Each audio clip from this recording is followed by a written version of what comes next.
What is that mga kachokoy? So, a day in my life is to clean lobe oil duplex filter of main engine. And that's my job order. Let's go!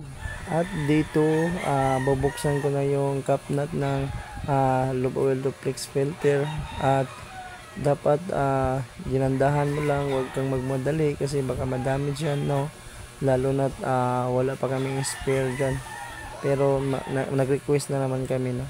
So ayan, dinadahan ko lang yan. At yun, kasama ko pala yung oiler namin dito, no? Yung pinaka mabait, no? At siya po yung pag unang sampa namin dito ay siya yung nagtuturo sa amin at kung anong dapat gawin. So ayan, blessed naman po kami kasi natuto kami dahil sa kanya. So malaking pasalamat pa ako sa taong yun. Say, sobrang bait po mga kachokoy, no? So blessed na lang po kayo pag ganyan yung tropa nyo or mabait yung mga ratings niyo, no? Tuturuan kayo ng insakto, no? Or tama. So sa napansin nyo mga kachokoy, no, na wala akong safety shoes, no? It's very dangerous, no? Yes, exactly. So ano kasi mga kachokoy, no, nilabahan ko muna kasi amoy-amoy na eh. Sobrang bango ng kachokoy. Parang mabaho pa sa sewage.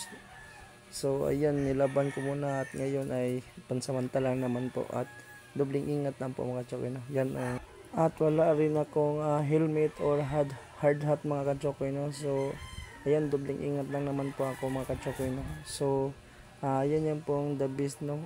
Dapat huwag mo madaliin yung trabaho, no? Lalo na kapag wala ka pang safety, no? So dandahan lang muna sa trabaho mo at focus ka, no? Kung anong ginagawa mo, yun na yung tama mga kachokoy, no? At huwag mo nang isipin yung ibang bagay, focus ka sa ginagawa mo kasi nakasalalay sa iyo ang ginagawa mo. Baka mag-aberya, ikaw pa yung sisihin kasi ikaw yung nagtrabaho dyan. So dapat focus ka lang at huwag mo na yung abalahin yung iba mga kachokoy, no? Always focus your job. At dapat kung anong ginagawa mo pag this symbol ay ganon din yung gagawin mo pag reassemble mga kachokoy, no? So maraming salamat sa inyo mga kachokoy, no, sa paglantaw ng video. So this is my job orders done. So hanggang sa muli mga kachokoy, thanks for watching, keep safe everyone.